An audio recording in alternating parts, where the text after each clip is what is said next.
J'écris un poème dans un cadre. C'est le cadre de la précarité. Précarité, j'ai fait des vidéos dessus. Je me suis filmé en stream et avec l'appareil photo. Précarité, je suis passé par différents chemins, les sphincters de l'école et les stages un peu bourrins. Quoi de niveau de sensible par calibré carré, de précaire, de précaré, la prière. Précaire n'est pas pauvre, n'est pas manque, n'est pas prolétaire, celui qui n'a pas les moyens de production.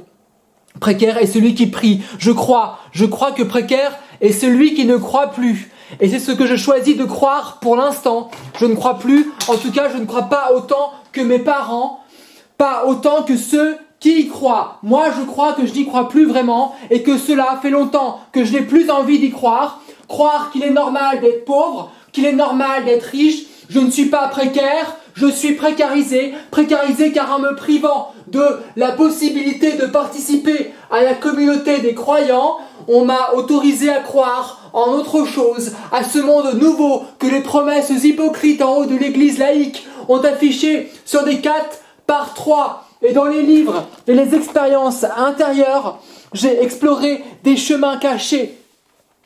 Précaire est peut-être le devenir d'un monde. Il y a là comme une ligne de fracture entre deux hémisphères cérébrales, ligne de partage du capital. Il faut toujours viser la tête.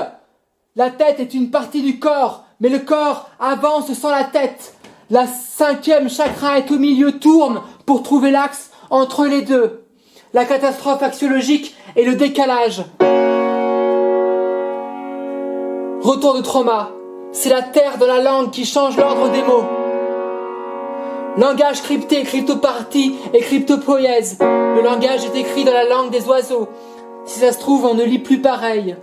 C'est le langage qui prend conscience de lui-même, une boucle de feedback, et alors il ouvre une perspective sur un métaniveau. Religion, relire. Il y a à relire le monde. Dans les recoins que l'on a oubliés, il y a peut-être à inverser la perspective. C'est le capitalisme qui est précaire. C'est le monde marchand qui est nihiliste, qui ne croit en rien. Ceux qui sont précaires sont ceux qui prient, c'est-à-dire ceux qui, dans le vide, cherchent des raisons d'aimer. Le langage est écrit dans la langue des ordinateurs, dans la langue des planètes ou dans celle des cellules. Il y a autant de langues qu'il y a d'espace entre les mots.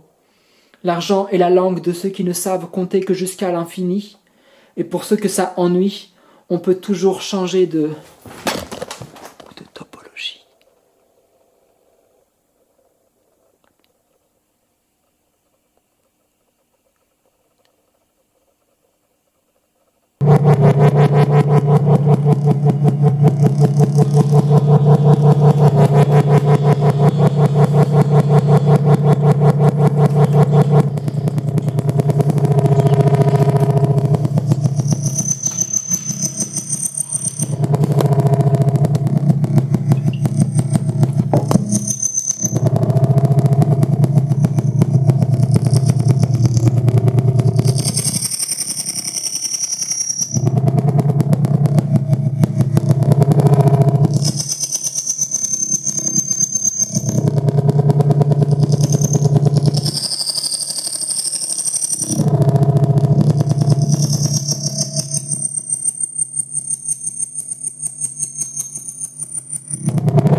Un autre argument porté par Agamben dans Bartleby et la création consiste à dire Bon, on recommence. Un autre argument porté par Agamben dans Bartleby et la création consiste à dire, à partir d'une lecture d'Aristote, que l'on ne peut pas être libre, il s'agit plutôt d'avoir la puissance de faire quelque chose que si dans le même temps, on a la possibilité de ne pas le faire. Je recommence parce que je suis un peu bourré, on va recommencer. Un autre argument porté par Agamben dans Bartleby et la création consiste à dire, à partir d'une lecture d'Aristote, que l'on ne peut être libre. Il s'agit plutôt d'avoir la puissance de faire quelque chose que si, dans le même temps, on a la possibilité de ne pas le faire. On comprend bien l'idée, le droit au travail dans un monde où le travail est obligatoire pour survivre devient un droit plutôt hypocrite. J'ai le droit de faire quelque chose que si j'ai le droit de ne pas le faire, sinon cela veut dire que je suis forcé. J'aime faire l'analogie avec le cadre amoureux parce que cela saute aux yeux. Dire que j'ai le droit de faire l'amour avec telle personne ne veut pas dire que je suis obligé de le faire.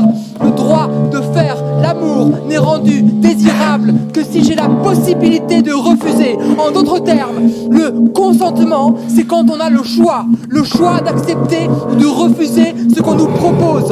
En l'absence de la possibilité de ne pas, non seulement un geste qui aurait pu être choisi devient très désagréable, mais surtout, cela s'apparente à une forme d'agression sexuelle socialement acceptée. Je ne veux pas faire de grossières simplifications, mais c'est ainsi que je le ressens personnellement. Pour ma part, l'obligation du salariat m'apparaît comme la face inverse de la forme de prostitution forcée à travers le mariage que subissent les femmes dans un modèle patriarcal. Si nous voulons être en capacité de pouvoir consentir à nos relations, nous devons avoir la possibilité de pouvoir être célibataire par choix. Tout comme si nous voulons avoir la possibilité de choisir son travail, nous devons avoir la possibilité de pouvoir choisir d'être dans une forme de non-emploi.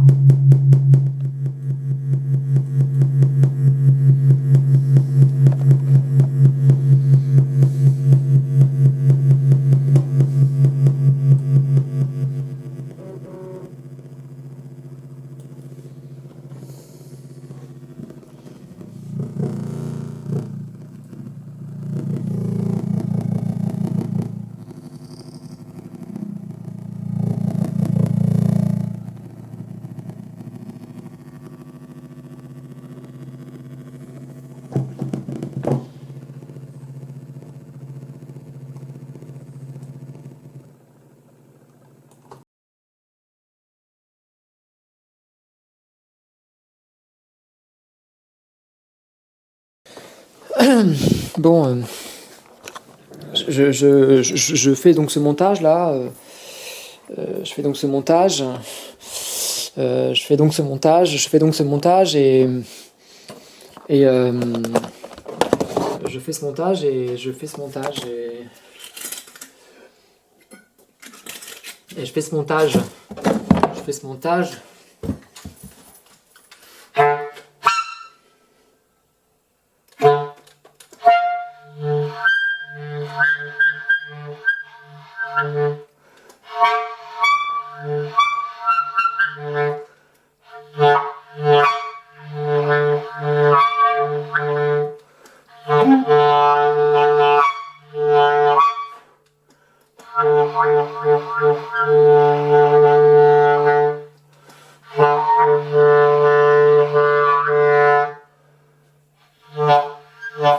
Dans ma chambre, c'était un peu encombré, en même temps je travaillais beaucoup là-dedans et j'étais dans un truc où le travail et la vie étaient liés en même temps, elles faisaient un tout.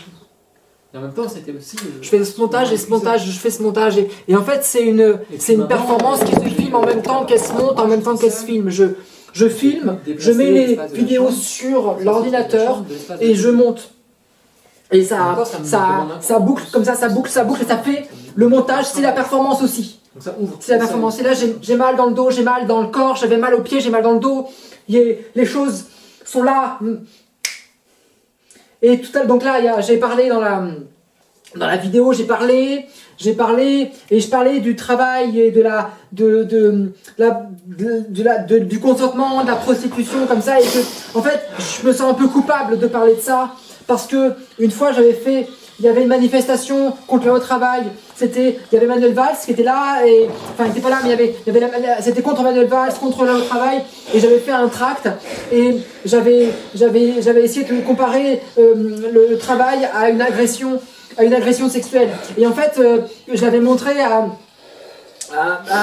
un assistant à mon école, et il m'avait dit que c'était peut-être quelque chose qui était, enfin fallait faire attention parce que ça faisait écho à la culture du viol, mais je sais pas en fait, je sais pas parce qu'en fait les gens qui prenaient le travail, les gens qui allaient travailler à une époque, il y avait le droit de cuissage, et donc les femmes qui allaient travailler, elles se faisaient violer par les patrons à l'époque.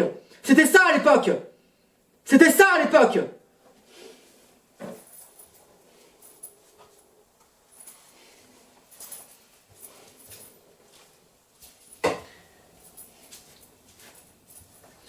Donc c'est lié ces choses-là, c'est lié ces choses-là.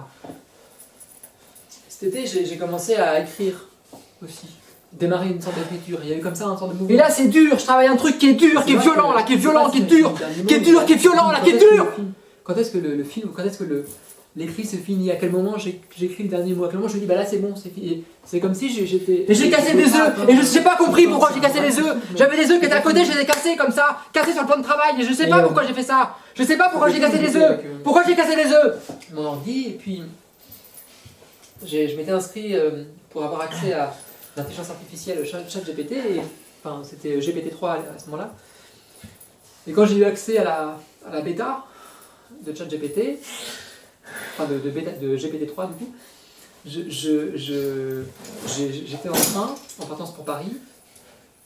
J'ai parlé de prostitution et en fait, je me suis mis, moi j'ai essayé de gagner de l'argent en mettant mon image sur internet, en essayant de faire des striptease, et en même temps j'avais peur que ces images elles soient prises, elles soient mises sur des sites et que je contrôle plus après, et que ce soit dangereux. Je savais pas quoi faire, et en même temps je me suis dit mais d'autres gens le font, il faut comprendre ce qui se passe là-dedans, il faut comprendre. Il y a des gens ils n'ont pas le choix, et en même temps moi est-ce que j'ai le choix aussi? Est-ce que j'ai le choix? Est-ce que là je fais un travail alimentaire, est-ce que j'ai le choix de le faire?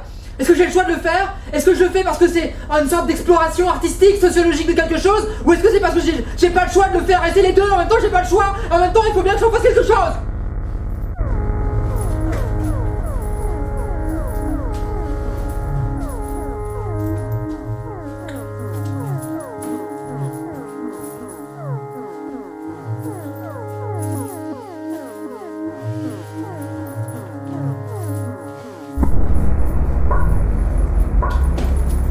En fait, je ne sais pas s'il n'y a pas d'issue. Je ne sais pas. Est-ce qu'il y a une issue?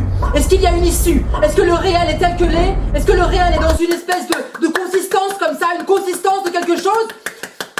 Est-ce qu'il y a une consistance dans le réel? Est-ce qu'on peut comprendre le réel? Est-ce qu'on est obligé de le suivre? Est-ce que quelque part la fête se situe comme lui, peut glisser dessus comme ça? Est-ce que c'est quelque chose qu'on subit comme ça? Et quelque part, il y a à la fin une dette et on peut rien faire d'autre. Il faut juste payer ta dette. Ou est-ce que c'est juste une croyance quelque part et qu'au final, paf, il n'y a plus rien. Il n'y a plus rien en fait, il n'y a plus rien. En fait, tout ça c'était juste un grand mensonge.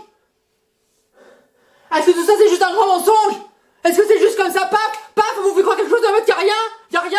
Ou est-ce que non en fait, il y a juste la dureté froide des choses où il n'y a rien aussi, il n'y a rien, en tous les cas, il n'y a rien.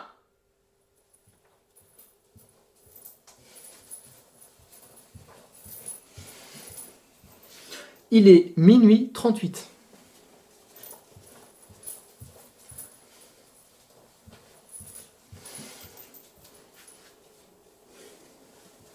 En fait, il n'y avait plus de batterie, ça s'est éteint, et après la carte mère elle a été grillée. Il y a eu ce moment où en fait cet ordinateur, ça fait 3 ans que je l'avais, 3-4 ans, je l'avais acheté au retour d'une mobilité à Shanghai. C'était pour moi l'ordinateur avec lequel j'avais commencé à écrire mon mémoire, et d'un seul coup il s'était éteint.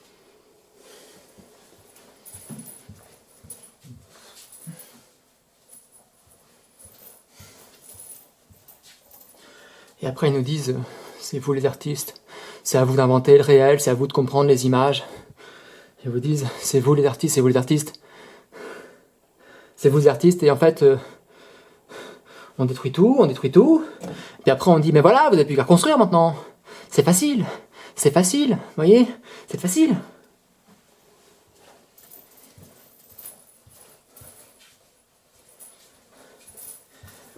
façon, moi je me dis, j'en ai marre, moi ça fait quand même 3 ans que je suis en grève quand même, ça fait quand même 3 ans que je suis en grève.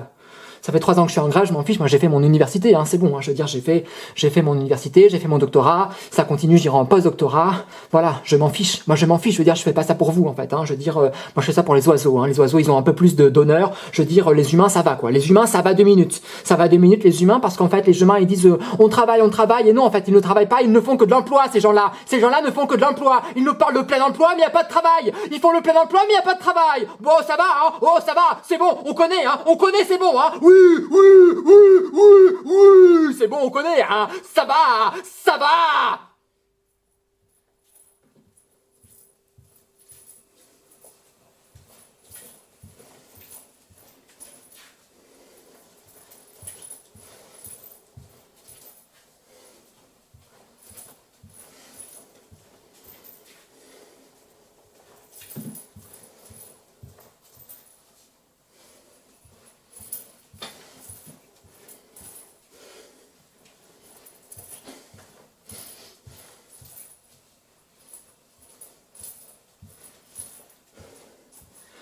Pourtant j'ai toujours mal aux pieds, moi j'ai toujours mal aux pieds en fait. J'ai toujours mal aux pieds, j'ai toujours mal aux pieds, j'ai toujours mal aux pieds, j'ai toujours mal aux pieds, j'ai toujours mal aux pieds, j'ai mal aux pieds, j'ai mal aux pieds, j'ai mal aux pieds, j'ai mal aux pieds, j'ai mal aux pieds, j'ai toujours mal aux pieds, j'ai mal aux pieds, j'ai mal aux pieds, j'ai mal aux pieds, j'ai mal aux pieds, j'ai mal aux pieds, j'ai mal aux pieds, j'ai mal aux pieds, j'ai mal aux pieds, j'ai mal aux pieds.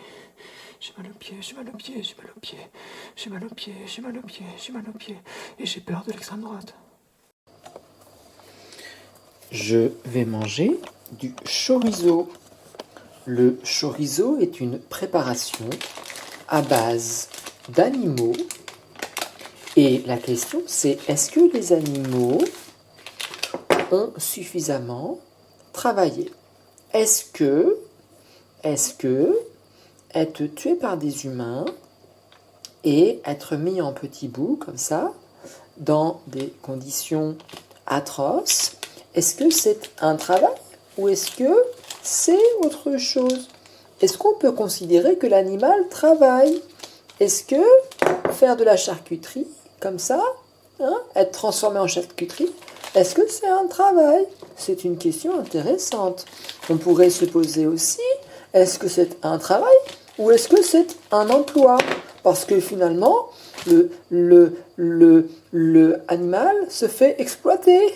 Il se fait exploiter, c'est de l'exploitation animale. Et donc, pourquoi pas l'exploitation animale? On exploite bien des humains, on peut très bien exploiter des animaux. Pourrait-on faire du saucisson, du chorizo avec des humains? Pourquoi pas? C'est aussi de l'exploitation. Les animaux sont nos amis. Et pourquoi pas? Les chiens sont nos amis, et les chats sont nos amis, c'est délicieux. Les oiseaux sont nos amis, et le chorizo se mange. Le chorizo se mange. Et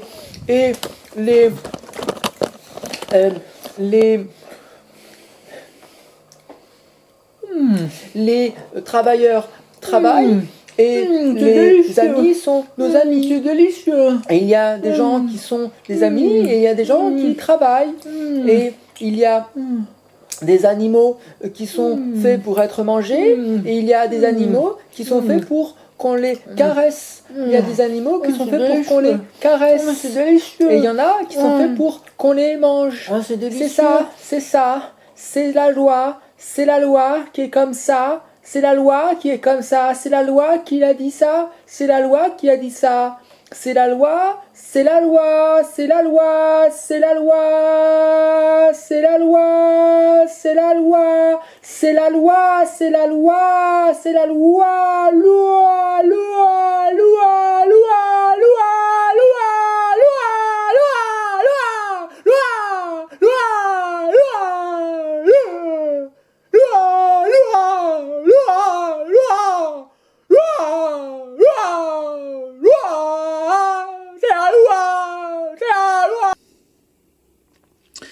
Si j'avais quelque chose aujourd'hui à appuyer, ça serait cette idée que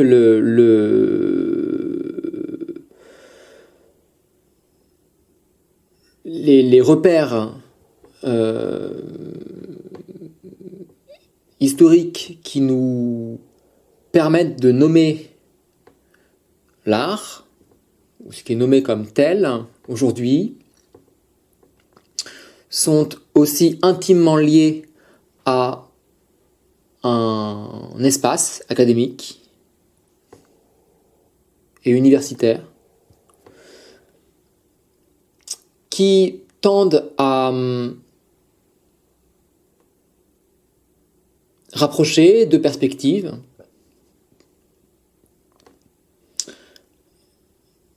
au risque de délaisser une forme de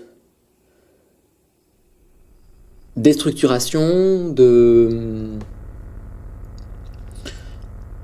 délaisser un mouvement propre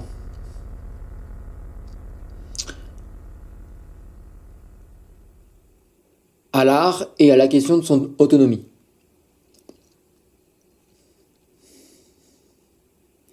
La question qui se pose ici, c'est la question de l'autonomie.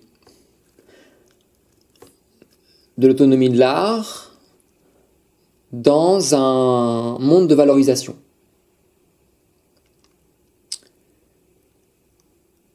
Dans un monde où la valeur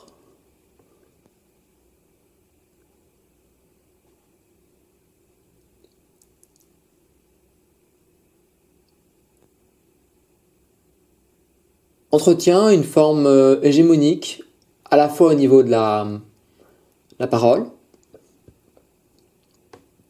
du langage, au sens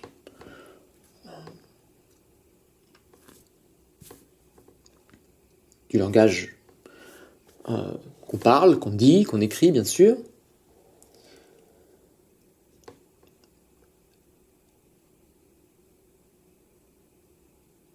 Et conditionne l'art à prendre les formes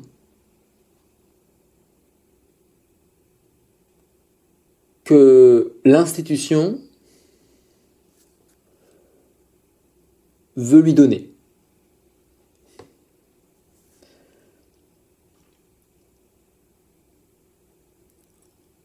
Or, cette position me semble assez dangereuse puisqu'elle suppose un reste, et je pose l'idée que ce reste est précisément ce qui manque. Et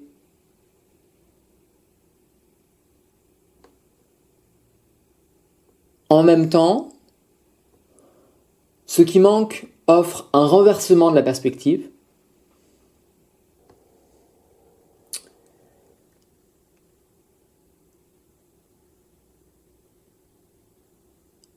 et permet, peut-être,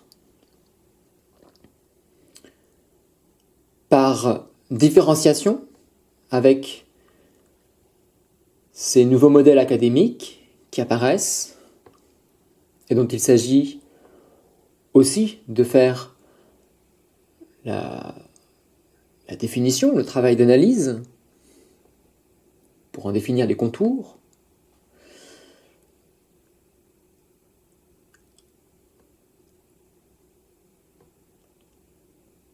Quoique non, il ne s'agit pas d'en faire les contours, parce que la conception même du contour suppose une extériorité. En fait, l'idée c'est qu'il y a une extériorité qui n'est même pas dans le langage. Le langage ne peut pas parler. Le langage ne peut pas parler!